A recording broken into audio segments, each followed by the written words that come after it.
All right, let's just come back to the conversation here in studio. And Onyango, I'd like us to speak about some reports that have come across from different agencies. We have the Elections Observers Group, who have come out to say that we have a lot of derogatory statements that are being brought out by politicians in this campaign period. Do you think that that is, a reason why we are having such a reception, such a heckling in campaigns? He said that, they don't really matter, but at the end of the day, if Raila goes to Uhuru's home turf, you also want those people to listen to what he has to offer. Betty, I would just want to further Owidi's thesis in view of what you are saying. Kenyans are telling their leaders, especially one who is very notorious with belittling other leaders, that stop belittling our leader, that stop name calling, that go and address issues, because this has the potential of dividing our people. When you are constantly on the national screen, on the TVs, talking of Jamawa Vitendawili instead of saying of what Jubilee can do, what NASA cannot do, the failure of the NASA system, the successes of the Jubilee and vice versa. Basically, Kenyans are telling the leadership, we have grown past these personal barbs and insults you are throwing at yourselves. And in that consonance, I'm in agreement with Mr. Wade and the observer groups that the best way to make this election become controversial, even to the point of taking it to the level of being violent, is for the leaders to abdicate their responsibility of educating the populace on the issues that they intend to tackle while in government and descending down to name calling. By the way, it goes down beyond the reasons. It now becomes an emotional issue. It's like someone abusing your mother or your father. However, whatever he wants to give you, you now scorn at it. So Kenyans are telling Ruto, look, you are with Uhuru on the same platform. You want to govern us. Are you actually president and deputy president? Why would they choose this one and leave this one? Because this one has belittled our leader. He has scorned him. We don't even want to listen to him.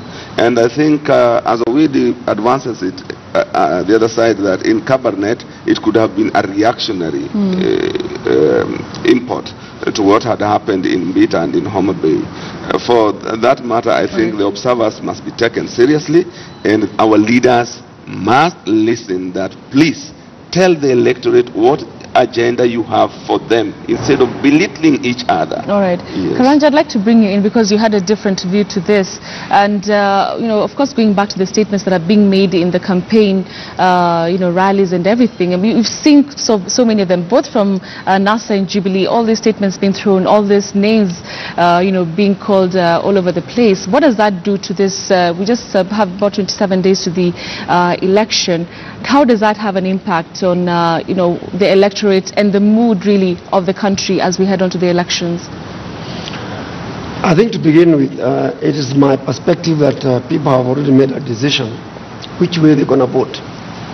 There isn't much selling of ideas from both sides that is going to alter the calculus of how the elections are going to be held.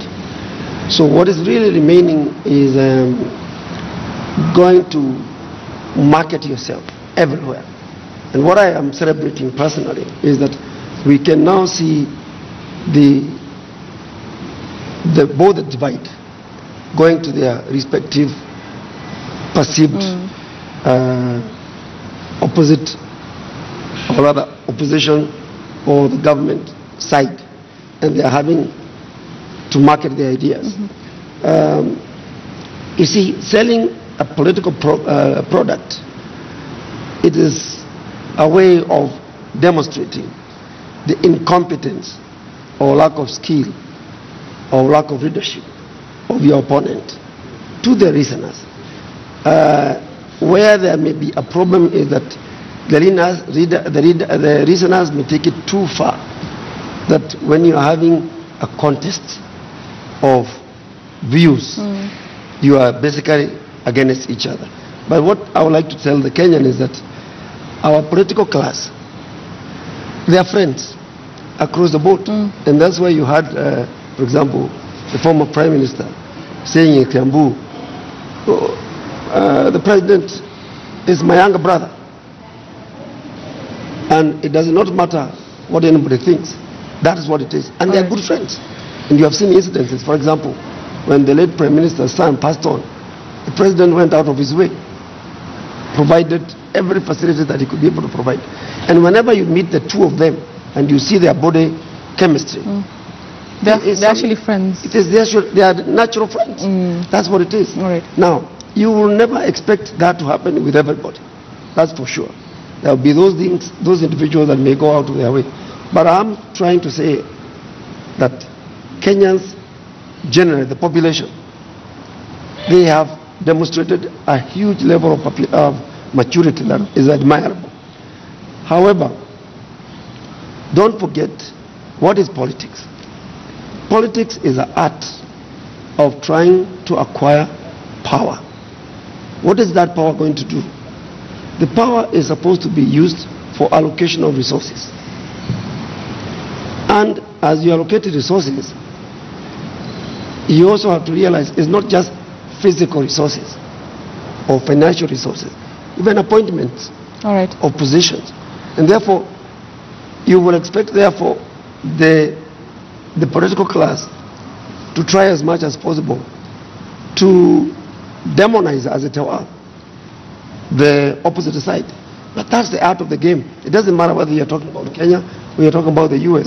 If you noticed, during Clinton and Trump's war of words, it was very much different from here, from the one that you're seeing here. Very much different. And that's a 200 years plus democracy, so to speak. All right. Yeah. So we're not doing badly off. It's the art of the game, like you mentioned. Art of the game. Art of the game. All right. So we'll take a break right now. But when we come back, we'll be speaking about IB, and they're waiting for that ruling tomorrow at the Court of Appeal. We'll be talking about that and Al Ghurair, and also we're talking about the attack or seeming attack on the judiciary. That's coming up in a short while. Don't go away.